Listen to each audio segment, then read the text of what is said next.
Hello friends. इस video में हम एनसीईआरटी क्लास 10th के chapter the rise of nationalism in Europe के इम्पोर्टेंट पॉइंट्स रिवाइज करेंगे। ये वीडियो रिवीजन के लिए बनाई गई है। इस वीडियो में आपको चैप्टर के मेन पॉइंट्स देखने को मिलेंगे। तो चलिए शुरू करते हैं। 1848 में एक फ्रेंच आर्टिस्ट ने 4 चित्र बनाए। इन चित्रों में उसने अपने ड्रीम को विजुअलाइज किया। इस विजुअलाइजेशन में उसने सपनों का एक ऐसा संसार रचा जो उसके शब्दों में डेमोक्रेटिक और सोशल रिपब्लिक से मिलकर बना था। अब जानते हैं कि यूटोपियन का क्या मतलब होता है। यूटोपियन का मतलब होता है एक ऐसे समाज की कल्पना जो इतना आदर्श है कि उस समाज का साकार होना असंभव है। फ्रेडरिक सोरियो के यूटोपियन विजन में दुनिया के लोग अलग राष्ट्रों के समूहों में बटे हुए हैं, जिनकी पहचान उनके कपड़ों और राष्ट्रीय पोशाक से होती है। नेशन स्टेट वह होती है जहां सभी सिटीजन्स और रूलर्स में एक ही पहचान और एक ही इतिहास या विरासत की भावना होती है। फादरलैंड यानी ला पैट्री, द सिटीजन मतलब ली citizen. The civil code of 1804, इसे नेपोलियनिक कोड भी कहा जाता है। इस कोड ने जन्म पर आधारित जो विशेष अधिकार दिए जाते थे उन्हें समाप्त कर दिया। इस कोड के अनुसार कानून के आगे सब बराबर होंगे और संपत्ति के अधिकार को सुरक्षित बनाया गया।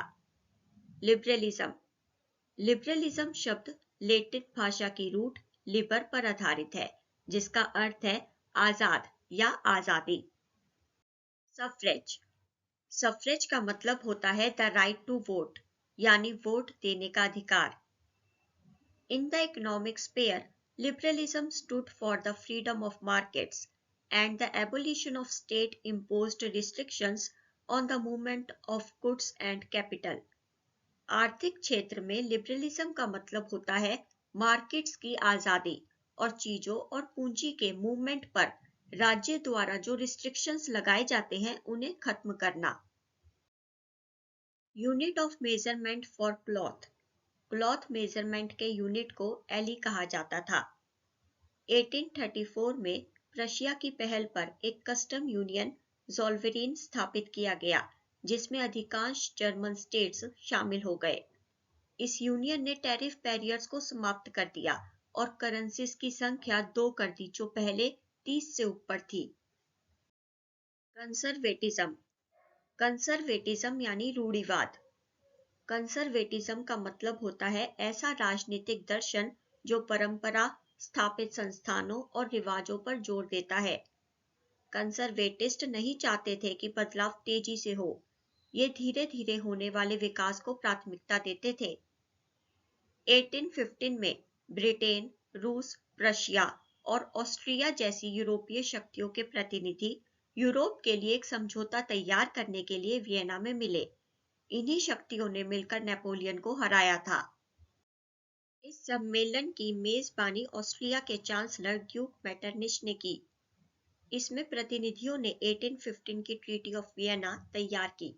इस ट्रीटी का उद्देश्य उन सभी बदलावों को खत्म करना था जो नेपोलियाई युद्धों के दौरान हुए थे।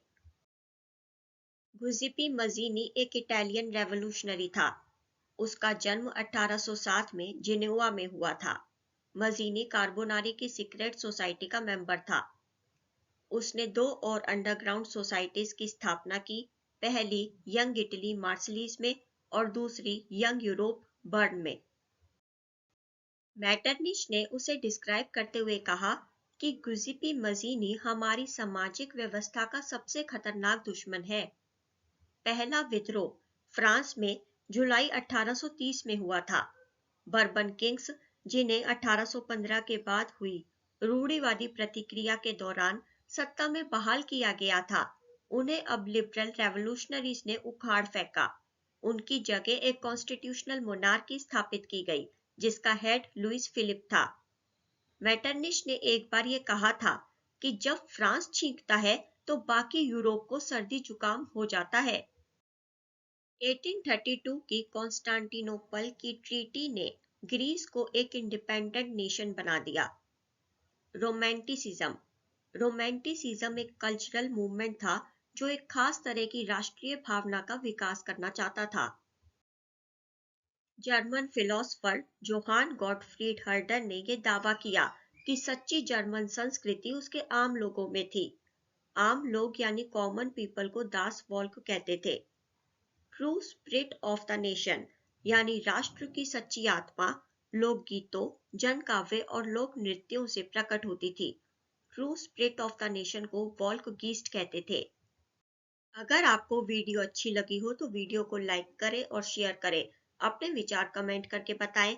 चैनल को सब्सक्राइब जरूर करें और सब्सक्राइब करने के साथ नोटिफिकेशन बेल को प्रेस करके ऑल पर क्लिक करें। See you in the next video. Till then, goodbye. Thank you so much. Thanks for watching.